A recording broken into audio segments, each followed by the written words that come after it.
this is going to seem somewhat rambling and disconnected, I'm sure. I'm sure that's probably how most of what I say or write seems. Like you can see all the pieces, but how the heck do they go together, you know? I think there's a reason for that, but I could go into that another time, I guess, on another pointless pointless talk. So this morning I've been, engaging with this artwork and thinking about Mormon culture, and it reminded me of an article I read years ago. I don't remember what magazine it was published in, but this article was attempting to establish what tenets would constitute fundamentalism for Mormonism, what Mormonism is fundamentally. So, in a sense, without this or that belief or principle or doctrine or whatever you want to call it, without this tenet, Mormonism would cease to be what it was and become something different. So to give you an example, there's a group out there that call themselves the Fundamentalist Church of Jesus Christ of Latter-day Saints. And they are, well known, notoriously, for polygamy. Their leader, Warren Jeffs, is in prison for statutory rape, among other things. Probably outright rape and sexual abuse. But anyways, that name, what they're saying with that name is that the fundamental principle of Mormonism is polygamy, and that without polygamy, Mormonism ceases to be what it is and becomes something different. So that's why they use the name the Fundamentalist Church. And so this article is trying to determine what Mormonism is fundamentally, what principles, and that's hard to do because, it's a very open-ended tradition. It's hard to say. Currently, I think, there is a lot of pressure to view a certain idea about what constitutes a family as fundamental. That if this idea about the family changes, then the church changes. But still, it's hard to say because it's a church that has changed a lot.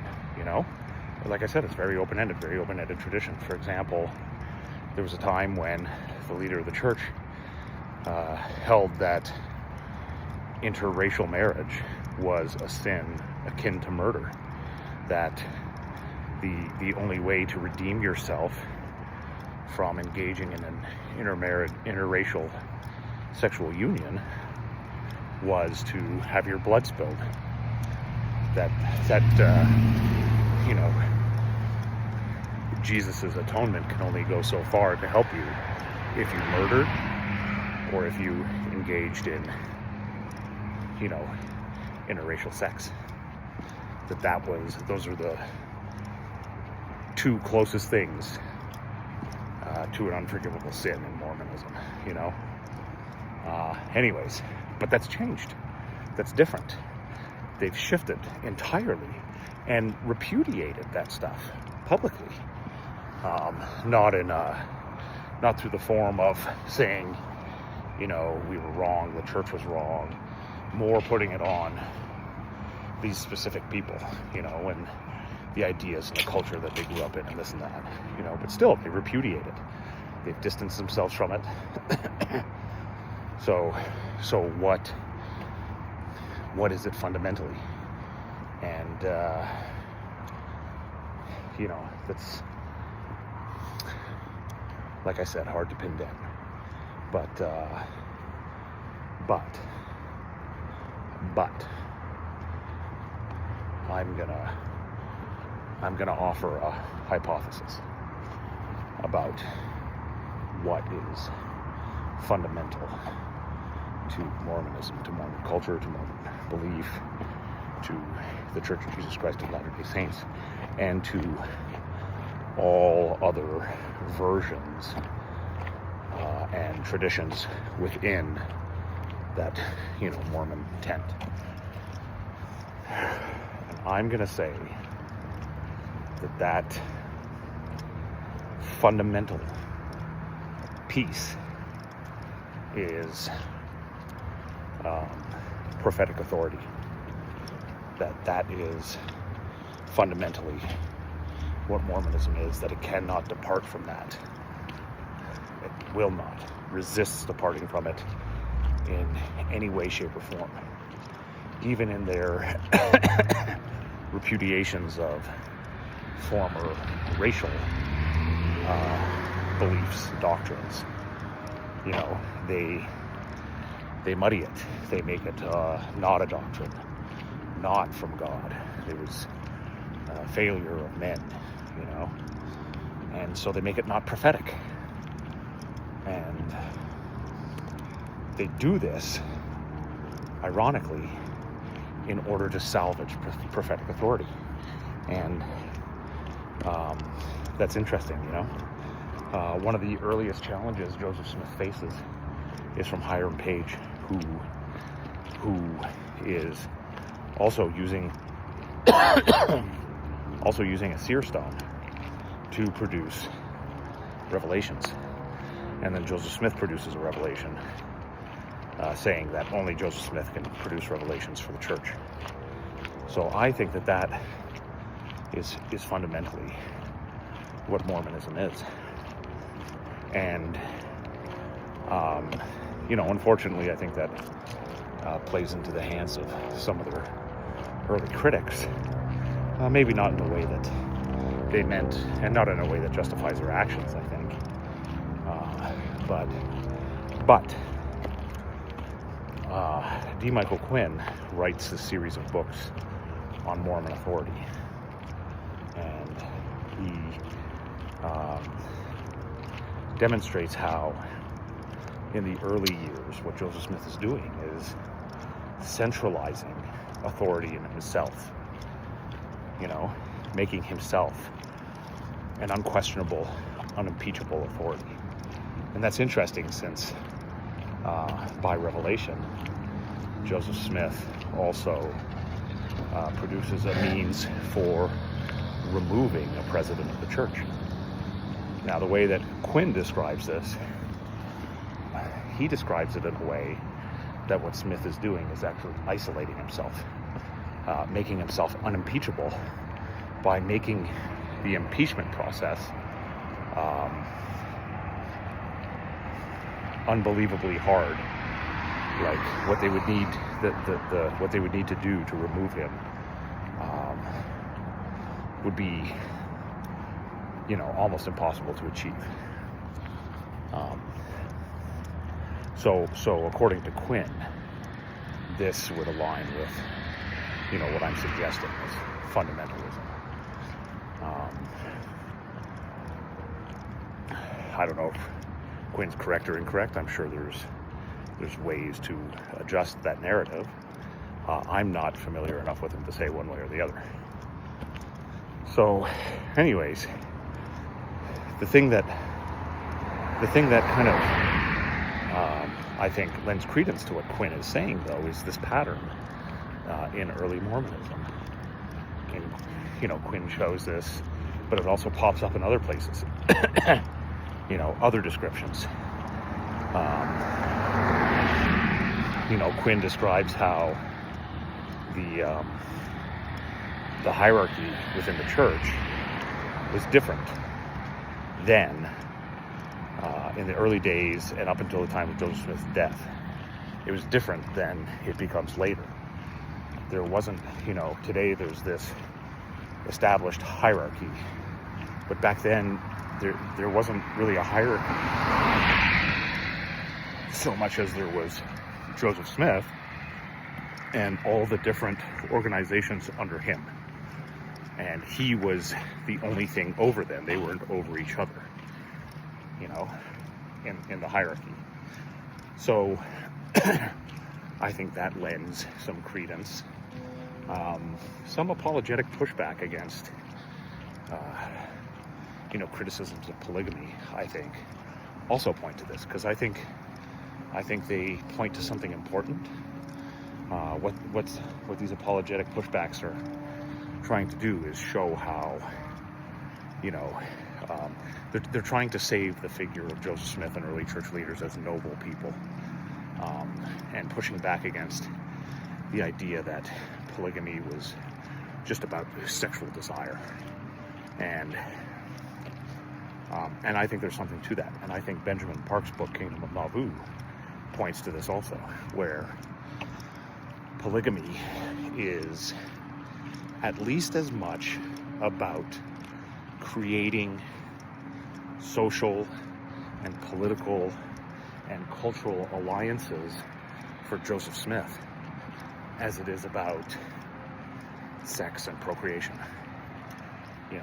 That what he's doing, at least as much as he's doing anything else, is creating these alliances that put him as the central figure that everything hinges on.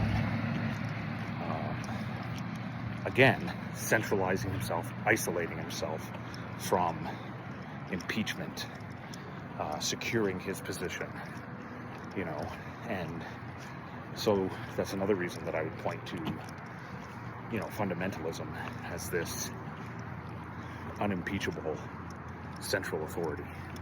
And that brings me, in a very roundabout way, to what then would be the Mormon view of democracy. Democracy is a term that is malleable.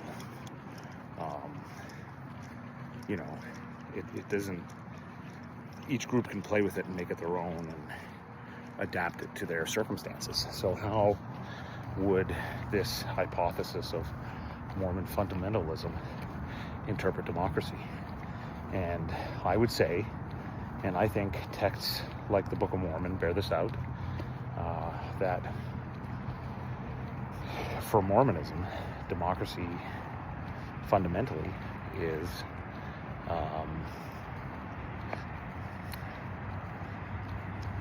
exemplified by the sustaining vote. The way the sustaining vote works is you have a leader called to a position, and you have a chance to vote to sustain him or vote to oppose him. And if you vote to sustain him, that's it, it's done. Now you have to follow what they say. And I think the Council of 50 bears this out. I think that's what Joseph Smith is doing when he rewrites the United States Constitution, or, directs the United States Constitution to be rewritten. And then once it's rewritten, sets it aside and determines that the Council of 50 will be the Constitution, which is another way of saying that the government should be run through revelation, and it should be supported by the sustaining vote. Now, apologists will point to this and point to the Council of 50 and its organization in isolation from the wider context, and say, well, look, this is evidence of Joseph Smith as this idyllic figure of American liberty and democracy. He includes non-Mormon voices in the Council of 50. Everyone has a vote. Everyone has a say. The body has to be unanimous, But I think that ignores what he's also doing with polygamy by making political alliances, what he's also doing and how he creates these hierarchy isn't really the right word, because it's just him and then everything below him, you know. It's whatever body it is, just has a straight line to him. He's the only thing in the hierarchy. And I think this bears out in his, you know, position in Nauvoo as the lieutenant general of the militia and the mayor of the city. And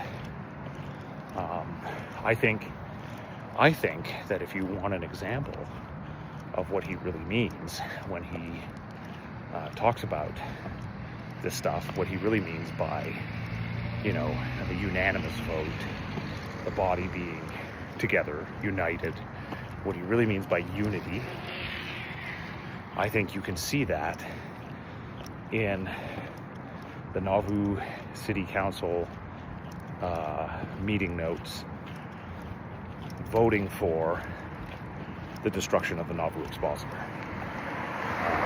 When you read those notes, what you see is Joseph Smith using his position, using his influence, and using his allies to bully the verdict that he wants, to make himself and his opinion unimpeachable. And even to the point where when there's still one holdout who will not vote for the destruction of the Expositor, he still has the verdict read as unanimous, with one exception. You know, that's what he means. And to me, and this, again, hypothesis, who knows, there's a lot of give and take, and I'm happy to listen to it. Happy to listen to it. I might not seem happy at times, but I'll listen to it and I'll engage with it. You know, I just get a little prickly when it becomes a question of moralizing and not a question of interacting. You know, when it becomes about maintaining a predetermined conclusion and